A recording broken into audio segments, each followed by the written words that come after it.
Truck art को पूरी दुनिया में तो प्रमोट ऑलरेडी हुआ है।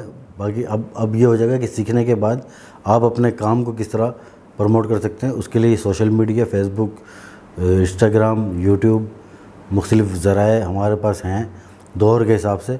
तो जैसे जैसे नए चीज़ें आती जा रही हैं उसमें आप ट्रक आर्ट को यूज़ करें तो आप ज़्यादा उसको प्रमोट कर सकते हैं।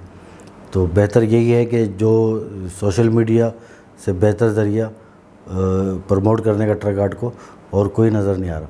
तो बेहतर ये है कि आप उसको इस ट्रक आर्ट के साथ उसको भी यूज़ करें, तो ज़्यादा से ज़्यादा आप प्रमोट कर सकते हैं ट्रक आर्ट को और ख़ुद भी प्रमोट हो सकते हैं।